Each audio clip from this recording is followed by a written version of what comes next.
ఒకసారి దయచేసి నేను అందరికీ చేతులెత్తి నమస్కరిస్తున్నాను. ఒక 4 minutes నా ఎందుకు దయవుంచి ఎవరు మాట్లాడద్దు, ఎవరు డిస్టర్బ్ చేయొద్దు.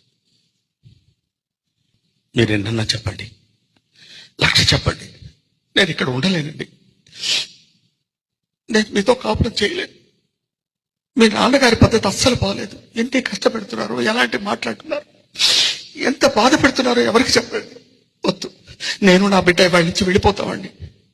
నా మాట విని సరోజ, ప్లీజ్ సరోజ, పెద్దవాడైపోయాడు, ఏదో చాదస్తం కింద మాట్లాడుతున్నాడు తప్ప ఆయన అట్లాంటి మాట్లాడేవాడు కాదు. మిమ్మల్ని ఎవరిని బాధ పెట్టాలని కాదు, మనం అంటే ఎంతో ఇష్టం. మీరు ఎన్నన్నా చెప్పండి, నేను మాత్రం భరించలేనండి.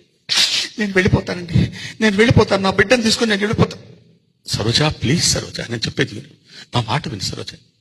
ఇవాళ కొత్త ఏదో ఇంకా నాళ్ళు ఊపిరి పెడితే ఆయన దాన్ని వెళ్ళిపోతాను. ప్లీజ్ సరోజ, నీకు బతివులాడి చేతులెత్తి నమస్కారం చేసి చెప్తున్నాను సరోజ, ప్లీజ్.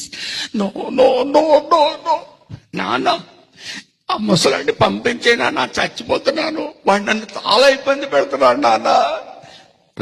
ఏంటి బాగుతున్నావు, వాడు వీడు అంటున్నావు స్టూపిడ్. లేదండి, నేను వెళ్ళిపోవాల్సింది, నేను వెళ్ళిపోతాను. వద్దు సరోజ, వద్దు, వెళ్ళిపోతాను. వద్దు, వెళ్ళిపోతాను. వద్దు సరోజ. అంతా విన్నానమ్మా, మీరేమీ ఇబ్బంది పడక్కర్లేదు, నేనే వెళ్ళిపోతానులే. నాన్న నువ్వు, అవునరా, అంతా విన్నాను నాన్న.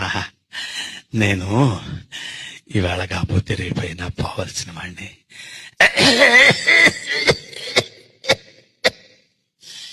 నన్ను ఏ అనాథ శరణాలయంలో నా చేరా, నేను వెళ్ళిపోతాను.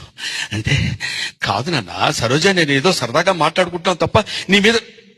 ఒరే, మేము సాయం సంచలం, మీరు ఉదయ సంచలం. వద్దు నాన్న, నా మాట విను. నా మాట కాదన్నావంటే నా మీద ఒట్టే.